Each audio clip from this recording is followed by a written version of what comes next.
Originally, I wanted to be a naval architect. I wanted to design ships, but my maths teacher could spot somebody who wasn't that good at maths, and she suggested that I might have a better career in law.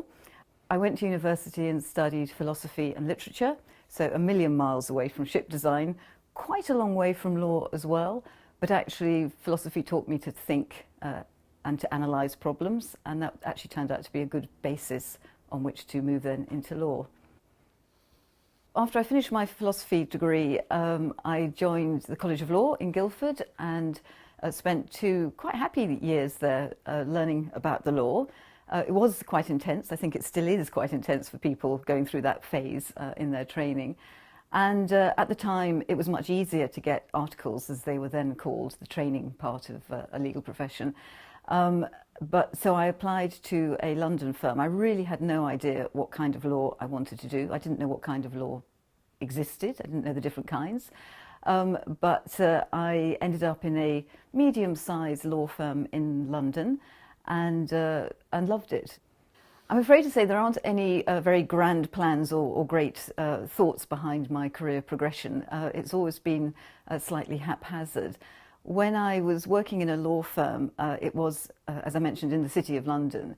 And on my walk to work between the tube station and the office, I used to go past a building on Fleet Street that had wonderful photographs in the window. And I noticed that this was the building of Reuters. And I thought, that's interesting. There were always news photographs, so they changed every week, and they were always very, very impactful pictures. At that time, my overall ambition was to run a law firm, and I thought it would be a good idea to see what it was like from the client's perspective. So I wanted to go and be a client for a while, and an opportunity came up to work in Reuters, so the place with the lovely photographs just around the corner, in their legal team. So I leapt for that. And then it turned out actually the photographs didn't belong to Reuters, they belonged to the company that lived upstairs, which was Associated Press. So it turned out I kind of joined the wrong company, but luckily Reuters had wonderful photographs and was also a press agency as well. Because I had been a lawyer with quite broad corporate law background, my then boss in Reuters recognised that I could do more than pure company secretarial work, so he got me involved in quite a lot of the mergers and acquisitions work and corporate work that was going on inside the company. When I became general counsel and company secretary at Reuters, then my portfolio expanded to include media law and the usual quite varied range of legal issues that come up in multinational companies, all sorts of different things. I had 3 children when I was in my early 30s. And I was very fortunate in that my husband, who was a journalist, he and I effectively sat down one day, it wasn't quite as structured as that, and realised that in terms of earning power, I was likely to have a higher earning capability than he was, or at least as long as he stayed in journalism, which isn't a well-paid profession. We have a son who's on the autistic spectrum, and it became clear that he was actually going to need quite a lot of parental care. And so we decided that it made sense for my husband to become the main caregiver and the home keeper, and that I would be the one that went out to work. So that's how we ran it.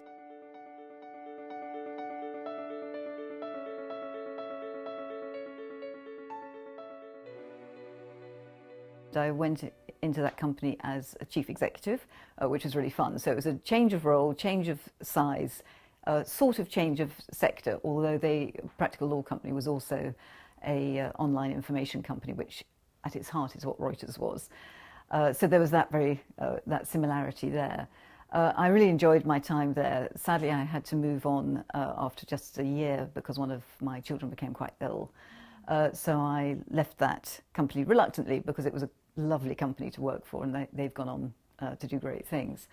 And then after my child became well again, luckily I was approached by headhunters who asked if I would be interested in joining Vodafone, either as general counsel or as company secretary. And that was very much based on what they knew of my time as general counsel and company secretary at Reuters. So that opportunity opened the door, and through I went. When I joined Vodafone, it was certainly different from the 300 people sized company that I had been working for immediately before. It wasn't so different from Reuters in some ways. Vodafone obviously is at heart a telecoms company, and working in big international organisations is an atmosphere I love. I love the international element, and that was there both in Reuters and Vodafone.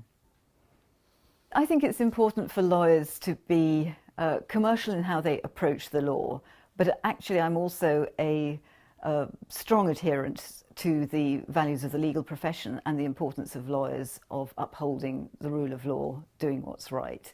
But I think in companies, in-house, you can blend the two together in a way that is really valuable to colleagues in the business and is true to the profession.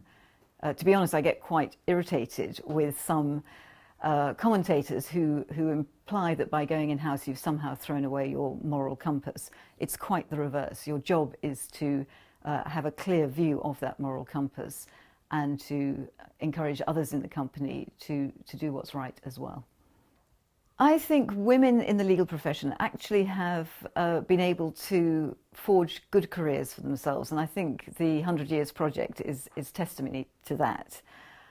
To be honest, I'm sad when I hear young women in the legal profession talking about some of the difficulties that I experienced when I was in the early stages of my profession too. So I realise there is still a lot more to be done.